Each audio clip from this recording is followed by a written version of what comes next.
Okay, Lex Gray here. Welcome back to another video. This is episode 2 of World of Escabur, Mortal's Travels. So I think I made a mistake in the prior video talking about the episode number, or it might have been in the YouTube title. It was like episode 24, 25, based on this whole ongoing series of Escabur.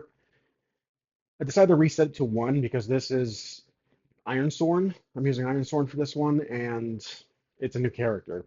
So the prior 1 through 24 or so episodes was Hulk, now it's Mortar. So that way I hope it distinguishes the difference between both arcs. Now, still just this camera angle for now. And where we left off, pretty simple. Mortar was kind of hiding from a observant um, roaming patrolman. Now, I did come up with a name with this dominating criminal syndicate, the big family, the biggest family criminal crime family in Corwood, and their name is Coldfront. Obviously, these puns will be rather common for Corwood itself. So Coldfront is the dominating crime family in the entire city. So they have these little patrolmen kind of scouring the streets for competition to maintain order in their eyes, obviously. I'm thinking they also do like protection racket schemes, like door to door for vendors, something like, classic New York, 1950s or earlier than that, 20s, 30s, where you basically go to a business and you're like, you know what, it'd be a shame if something bad happened to your nice shop here. I kind of think they do that. And I bring that up because I want to keep that in mind in the background for how Cold Front operates. Because as I'm seeing this character, Mortar, he is again, a low-level thief, nothing really special, but he's special to us, he's the main character. And I want the Frost Hands to be kind of like not a competitor per se. Well, they all four other families are competitors in some degree. Maybe some families specialize in uh, how should I say, transporting of immigrants, perhaps, or illegal trading of black markets, weapons, armor. So each family, we can dive into that later. I don't want to go too much in the specifics, but I'm trying to keep that macro play approach for my world here. But basically, each family has their specialty. And I think for Frost Hands, I believe they're kind of the Robin Hood of the five. They take from the dominating force, which is the Cold Front. They steal from them and they give to the needy. So still working in the gray. They still steal from practically everyone that's unaware of it. But I think they more so give their goods to charity. They give it to the needy. And judging by this picture, this GPT generated image, there's going to be a lot of homeless and the poor. While there's also, I think there's going to be a large wealth gap. There's going to be very successful individuals, but also mostly these townsfolk, these city folk who are trying to survive on top of the weather, on top of the tundra. So keep that in mind about the five. We can always develop the next remaining three families. So I'm assuming one or two will be at the very bottom barrel. They are like almost out of the picture. But let's jump back to Mortar. So Mortar is currently fleeing. He's hiding behind a crate. The guy is coming to check, as he saw it in his peripheral vision. And I think Mortar is going to climb up some stairs or walk up some stairs. Maybe there's no real way out. The alleyway ends, and there's a stairwell that goes upstairs to another door. That could be an option. And also, wanted to mention my first impression of Ironsworn is mixed. The moves, I did some test play after recording the prior episode, like just some test runs. I didn't like them. I just don't like the moves. I don't know why. That's just me. I just don't like the moves. They are set in stone for you. You can obviously they are a narrative hand holding for you. They do narrative hand holding for you, They help you in deciphering the role. But to be honest with you, I just prefer to roll based on these five attributes I have, and just consider them from there. So more open. I don't know. So I think in this episode I'm going to ignore all the moves and just improvise the roles based on my attributes. And of course, we have the assets, which these assets might come in handy here momentarily if we have to turn this into a classic encounter. That's just my 5 cents on that. Um, I just am not really a fan yet of the moves. Again, I'm still new in playing Ironsworn, but I often have these moments where I'm like, if I try a new system out, I see something I just completely dislike, and I try to figure out my own alternative. But that, in some respect, that might be something that might be a sign that I'm going to enjoy the system eventually. But I'm trying to get my bearings on it. So back to the adventure. Sorry about that. So uh, Mortar is hiding. The guy's coming in. Let's ask the Oracle. I'm doing a D100 roll. Does the patrolman of the cold front, does he continue in to bother to see what's going on? Again, I think we had that little scuffle from earlier. There's two civilians doing something that's causing a distraction for the other one guard, patrolman. And I think 75% chance that the patrolman's going to need help. So he sees his partner is going into the alleyway, which is could be something, but he's like, we have a bigger problem. We have a bigger problem right now. So 75% chance that the guard, the patrolman that's going after a Mortar is going to turn around and go deal with those two civilians, giving Mortar a chance to sneak away. Not entirely out of the patrolman's eyes, but let's roll. So 75% chance I'm rolling. I'll tell you here the total 93. I actually rolled a 90 last episode, so 93% means extreme no. This guy knows for a fact he saw Mortar barely. Someone that is dressed strangely enough to compared to everyone else in this area that's distinguished compared to the civilian clothing.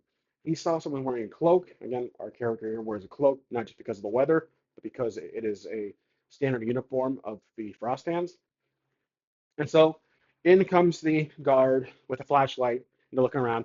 No, not a doesn't really need a torch or anything. But look, he's coming in, he's looking, and the alleyway again is enclosed. There's no real way back. It's just a little narrow enclosed alleyway. There's crates and some foliage, and there's that staircase. I'm still thinking about, I don't know, that staircase. I'm gonna probably pull that out. Let's nix the staircase. It's just an end, dead end. There's some crates, some large crates. I'm giving Mortar a chance to hide here, and Mortar is now hiding from the prior roll in the last episode, which was a weak hit. So he got noticed, but he's hiding.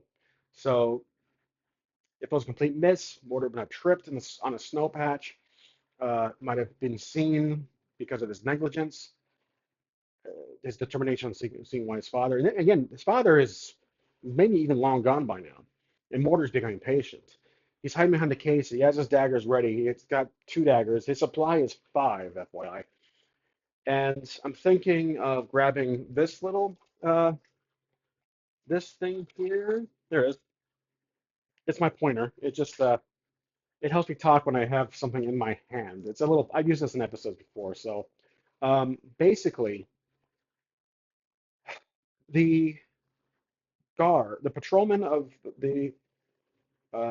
the cold front enters.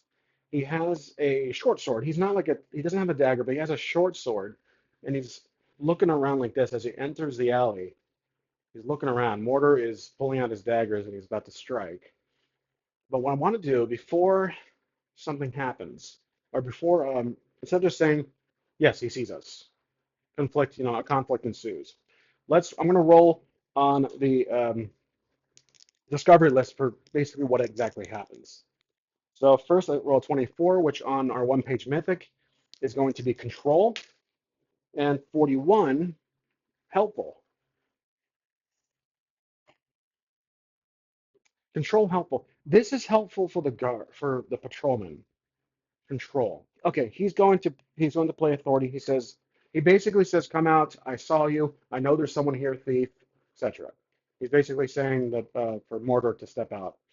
Mortar, and FYI, let's ask the Oracle, is the situation on the side of the path between the two civilians being under control by the first guard? I'm going to say 50-50. I just don't really know. I rolled a 50-50 chance. 73, it's not. So it's not under control, which means the guard on his own, the patrolman, the one of the two, is having a trouble maintaining discourse or dealing with the discourse. And so he yells at his friend, his colleague, for help. And while the guard, the patrolman, I keep saying guard, the uh, the cold front member is literally steps away from order. But he hears his friend shout for help. Priority is his friend. You know, maybe they felt like they can handle both these separate issues on their own, but if he does call for help, then there's a problem. The guard is like he's holding his sword and he's angry. He turns around and then runs out the alleyway. He just goes to the commotion of those two civilians, whatever is going on. Mortar hears the footsteps in the snow, peeks around the corner, and sees the guard is gone. He uses his moment to bolt to the very corner of the alleyway just before the path, and he looks over and he sees the two guards trying to pull out two civilians from, um, again, fighting over some food or something. Two probably homeless beggars from fighting over a piece of fruit, like I said earlier. I think last episode like two kids. Let's just say they're two homeless individuals. So they're finding out the guard who's like helping originally looking for order looks over at Mortar, and Mortar's just enough. Well, he looks over and Mortar's peeking around the corner. We have to do a roll for this. And while he's busy, again, he's dealing with these two civilians, the two guards, but he's also looking at Mortar's at the alleyway, just kind of at the angle of at the corner of his eye to see he's expecting someone to run out. So he's helping his friend, but also, you know, he's trying to keep an eye on the alleyway. So I'm not doing a move. This is strictly a sneak to see if Mortar can be stealthy enough to avoid being seen. He wants to make sure that he can see. So this roll is kind of from our character perspective. Mortar is basically rolling to see if he can sneak by while the two guards are distracted. And we have +4 momentum, which may or may not help. So we're using Shadow or Wits. Let's see, do I have any assets that help in this category? Let's see, Splaybound, Ritual. The Ritual might come in handy later on down the road. So I'm using Shadow, which is +4 on this roll. I have my tray here. So here we go. I rolled a 3 for my action die.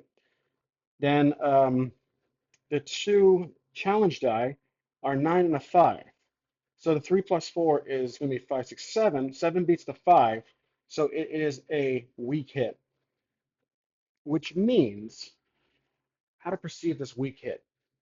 I'm going to give my character momentum, just 1 plus momentum. So now he's at 5, the little sticky here, +5 momentum. That could come in handy later or soon.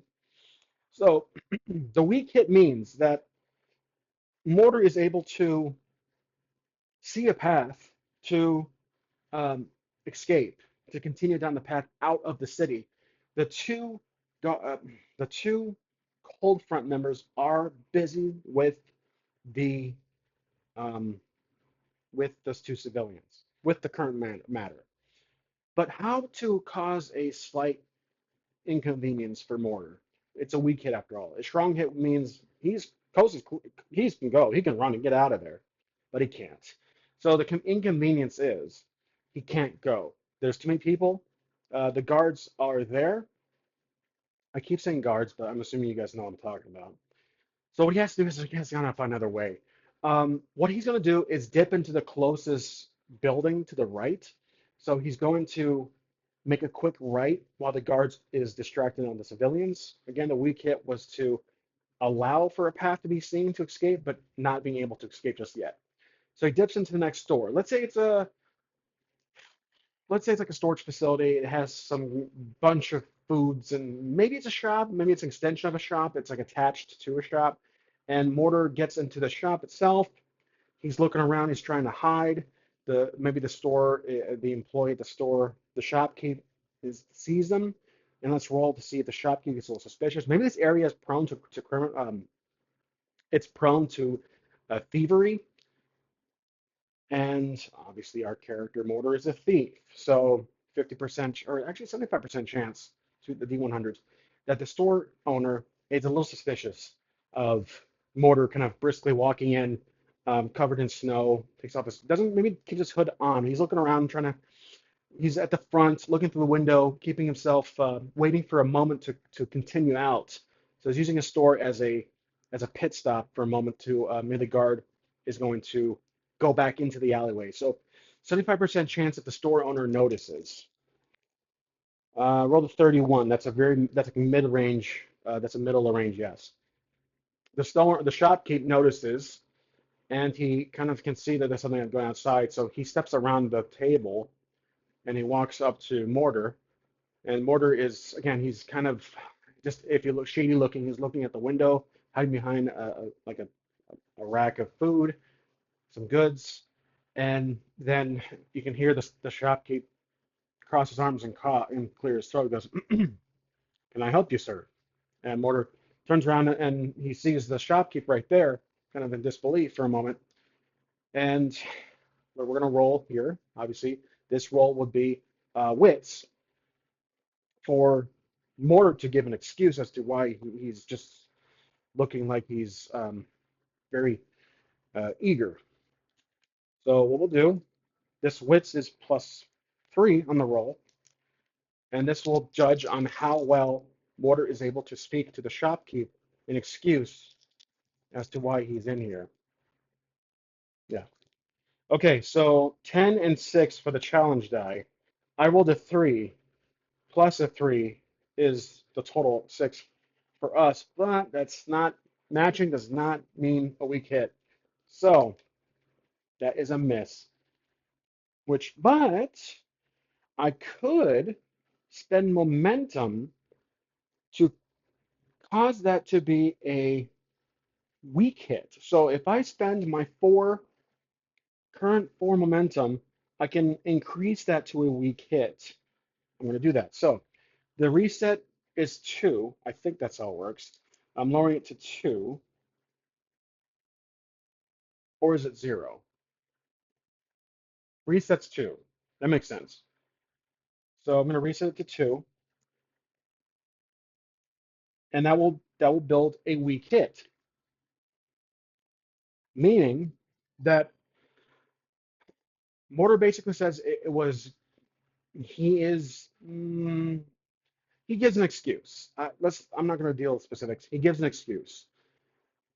The shopkeep says, okay, he can see that whatever the excuse is. He's hesitant on about it, but he agrees. But he says, I got my eye on you, basically, and he goes back to the counter.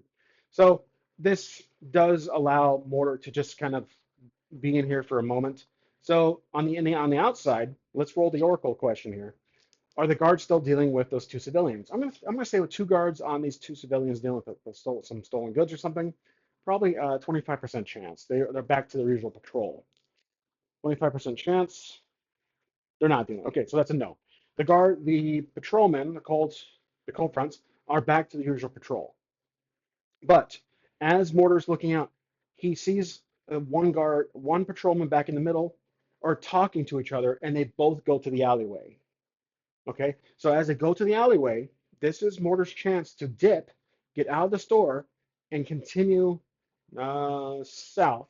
Let me show you guys a map, basically what's happening here. So we are in the very northeast corner of the city Corwood, northeast corner of the northern Escabur Island, and we are going to have to travel south because there's not much to travel to besides Arlock, which is a small fishing village of sorts. So Um, does he know that? Most likely he does. He's late 20s, so Mortar probably has a general knowledge of the island, the northern islands perhaps.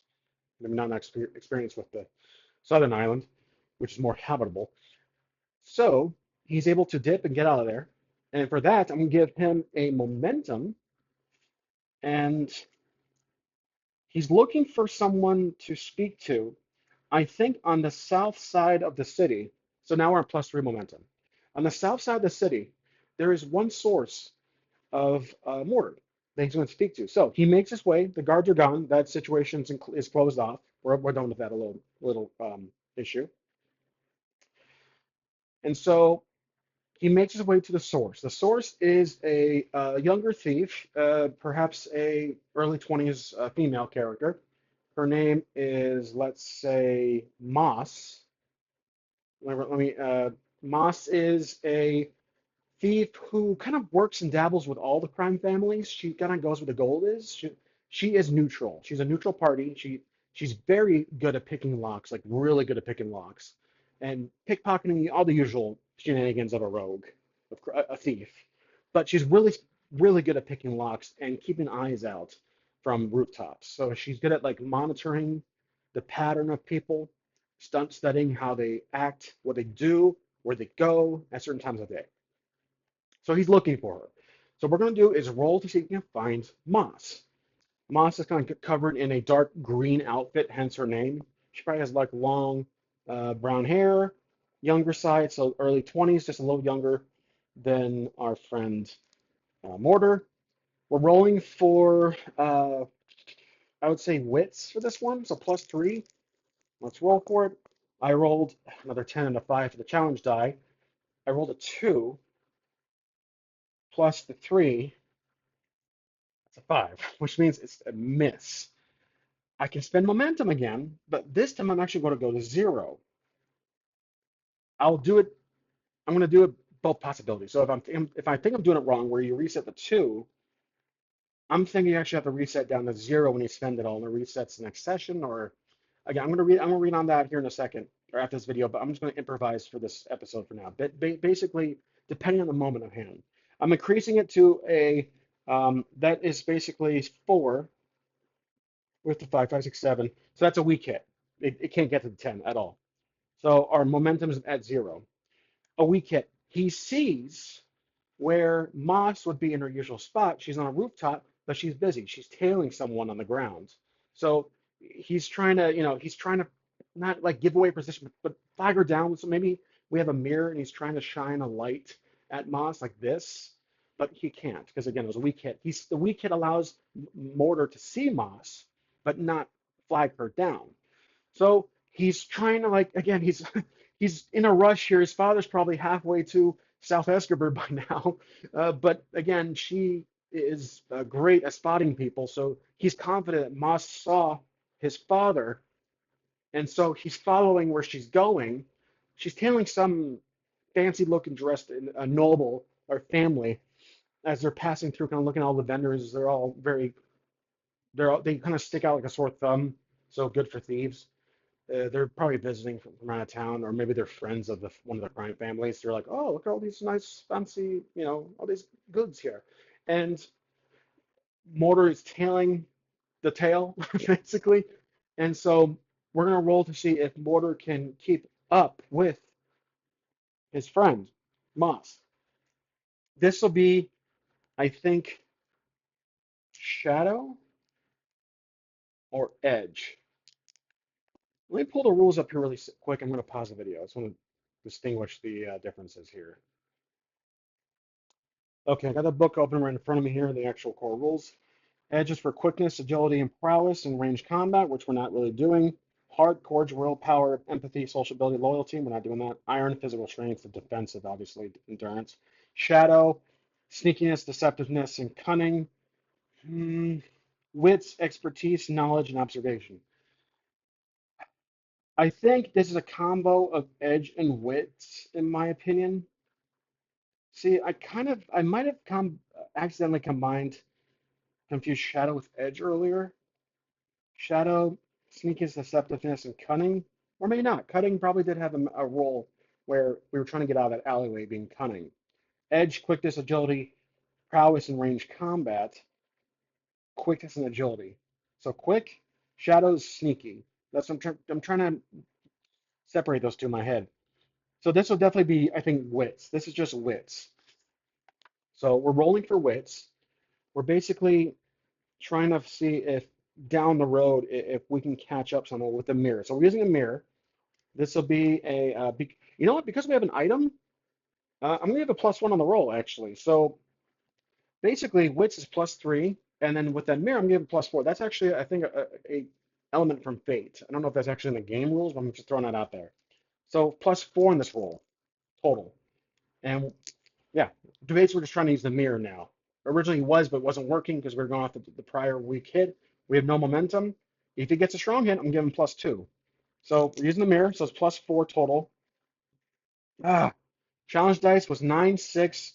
My roll is 1. That's a 5 total, and I have no momentum. He can't. So okay, yeah. So he loses her. She does not see the mirror, but what this is tough. He's in a rush. He's trying to find his father, but maybe he's gonna follow. Yeah, let's make this a quest. Yeah, let's make this a quest. So basically, here's what I'm doing. Um, searching for clues. This will be a talk to Moss Val, and I think it'll be just troublesome. Which now, as I'm seeing it, dangerous should be father take and search for clues. That's also troublesome. That's the one above talk to Moss. I don't know if I'm supposed to use this character sheet for like quick journeys or the one I printed out long ago, prior, where it has all those tracks. I think that might be good for combat. I guess. I don't know. I'm using this one. So talk to Moss, troublesome. So what he's going to do is follow the the noble family that's walking. Someone of luxury is walking. So we're following, and we're going through some streets, and eventually the family enters a building. They enter the building, and um, Mortar's looking at the rooftops, not trying to be trying to be conspicuous, looking around. He doesn't want to give away you know, he doesn't want to mess up Massa's little mission that she's on. But maybe she was paid to tail these. I think she was paid to tail them. So he probably, let's see if we spot her. This will be wits, another roll for us. So I'm rolling for wits +3. We're not using the mirror because she's not seen yet. 4, and then I rolled a 4, and then the wits is 5, 6, 7. So, oh, strong hit. I only rolled a 4 and a 3 for the challenge dice. So it's a strong hit, which gives us a +2 momentum. And he sees her. She's actually jumping down in an alleyway, and he sees her, like right there. So he's going to walk up to her and takes off his hood, and he basically says, Moss, please, I'm sorry, I know you're busy, but I need your help. Moss is busy, but the strong hit, I'm gonna let her. She's like, keep an eye on the door, and she's talking to Morter. She's like, yeah, what do you want? Like she's trying to keep her eyes on the family through the window of this building. And he's making it quick. Listen, Moss, have you seen my father? He's gone. I've been told he's going south. He left earlier today, this morning. And she's like, yeah, pay up and I'll tell you what I know. I'll tell you what I know. She's like, she basically knows that, yeah, he saw her, but she's saying pay up. So we'll give her some gold pieces, and she's like, that's not enough. So we'll give some more. So what this does, it lowers our supply to +4. Don't necessarily track currency or money in this game, but I think supply makes the most relevance in that role. So we give her some gold, and she says, "Yeah, I saw him." This will be an oracle roll, basically. So we're using our. This is what she saw his father doing. Rolling 75 NPC. Oh, 75 and then 79 reassuring he was talking to someone. So he was not by himself. She says that she saw his father walking and talking with someone briskly going out of the city.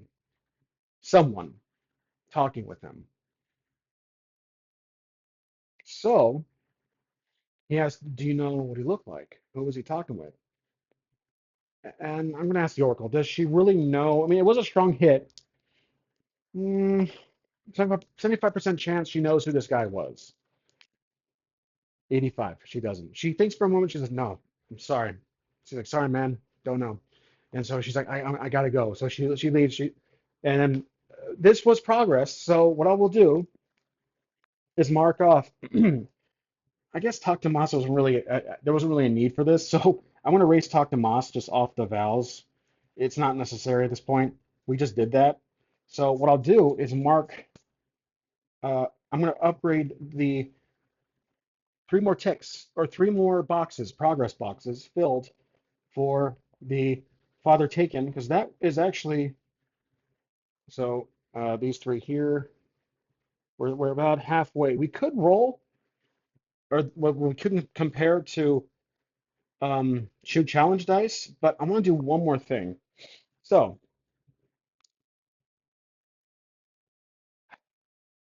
he's desperate. I think he's desperate, but he knows he was with someone that was reassuring him, friendly. It was not hostile. So reassuring tells that basically what Moss just said is that he was not being escorted with hostility, but he was walking, talking with someone as they were leaving the city. So he's with someone. He's actually traveling. He's going south with another person, which adds a whole vine potentially to this problem. So I don't think really there's no other source on this side of the city that in time that Mortar can talk to. So what Mortar's going to do is leave the alleyway, he's going to travel back south, exit the city near the city entrance. Now, is this in my earlier picture? I don't know if the city's like enclosed on like fortified. I don't think it would really be like that, but there's probably is guards on the outsides, and obviously it's going to be well, maybe this area is not controlled uh, cold by the cold front, the cold fronts. This just could be another family, maybe a family that's not really a problem. Let's ask the Oracle. This area, as we approach the edge of the city, is it guarded by two or more individuals? I'm going to say 50, 60% chance. One. It's a strong yes. I rolled a solid one. It's a super yes. It's a super sane yes. So that's going to be a problem. That means as Mortar approaches the front gate or something, the front door, not necessarily a portcullis, but let's roll on the discovery meeting, see what he encounters. Four, benefit. Okay. There's someone there, that's obvious. 42, benefit, helpful. Oh, ironically, there are actually um, a small group of hunters or a small group helpful. This role's helpful for yeah, hunters. They're maybe just some scouts, just some um, merchants or travelers, anybody. Basically visitors. He sees three visitors coming and they're talking to maybe there is no guards per se at the front at this entrance to the city, but there's three individuals coming through. And typically it's maybe not common for this time of day. So basically three people coming in and he's going to ask them. He sees these three merchants or whoever they are. He's going to ask them, and we'll have to roll for this because our character is a stranger, and this may or may not work. So he's going to ask these three travelers who are entering the city about if they've seen this man who looks like this with someone else possibly on the way out. And this will be heart. This will be obviously empathy or just trying to converse. So my heart is two. For the challenge dice, I rolled a 10 and a 4, and I rolled a 4 for the action die. That gives us a 6, which is a weak hit, which means let's ask the Oracle, or let's ask the Discovery Muse. So it's a weak hit, which also means I'm going to give a +1 momentum to our character, to Mortar. So now he's at a +3. Yeah, +3 should be fine. Okay, now we're rolling for the discovery table. What do they say? What do these three say? 25. It's a weak hit. I gotta remember that. Create 16. Damaged. Oh, create damage. Something was broken when they saw him. Something was broken. Create broken. So they say that they basically say that they did see someone, two people, two individuals leaving the city a mile down, but they were on a carriage. They had wheels, they had a horseback or whatever, but it was broken. Something caused them to stall. So if it was horseback, let's say it was horseback. They were on two horses, but something happened and it stalled them. So that stall could help, but they said uh, they're too far out. So yeah, basically he says, yeah, we saw him on horseback miles south from here, like into the forest. And or let's see, let's pull the map. We'll pull the map so we can get a little detail on the visual location. So basically they are into just off they're basically, I'd say, in between maybe a quarter of the way to Arlock, the nearest settlement. That's how farther. That's pretty good distance. Again, a few miles southwest or southwest. That's the weak hit, and they say they think they saw two individuals heading southwest from here, about a few miles back. But they were having transportation issues. That's the Creed damaged roll. So it's a maybe they saw someone. So the Mortar lets them through, or Mortar thanks them, and they leave. And Mortar's now just kind of standing at the edge of the city with no transportation. You don't have to find a horse or anything. So that does actually lead to um, search of clues, ask around. I think we did complete that Val. That's 3. I'll be at the roll for it. So I have 9 boxes, and now I'm rolling just the 2 challenge dice. There we go. 7 and a 1. That's a win. So what I'm going to do, I'm going to house rule this. I'm going to give him 2 momentum, and then I'm going to give him an experience point for completing this. Um, he now knows that he's confident that his family's out, that his father is out there. I'm going to give him a experience box, just 1, for completing that troublesome quest. And like I said, now he's just trying to figure out how the hell am I gonna, I can just walk. He's got to get prepared. He's got to get supplies. Um, well, maybe transportation. He's got to get transportation. He's got to go back to his base of operations with the Frost Hands and get a horse, a carriage or something. He's got to find a way to get out of here. So he was hoping to, but to run and catch up. But obviously his father, they had transportation. He had help. He wasn't alone. They are far gone. So, um, I think that's it for the episode. Actually, this one very. I enjoyed it. I hope you guys enjoyed it too. This one I think went pretty well. We had some. I like rolling just the 5 at no moves whatsoever. I'm just gonna kind of improvise the rules and use the character sheet. I'm kind of messing with the momentum sometimes, but yeah, I don't know. I think it's working out okay. Let me know what you guys think. I'm sure someone could be like, "Come on, man, use the moves. It's like that's the game. Like you just started doing this." If it slows me down, if it's I'm gonna have to look at the book each time. It kind of takes away from the fun factor. That's not really worth it. Just rolling random moves, out of thin air. I prefer that. So, um, yeah, thanks for watching. I'll see you guys in the next episode.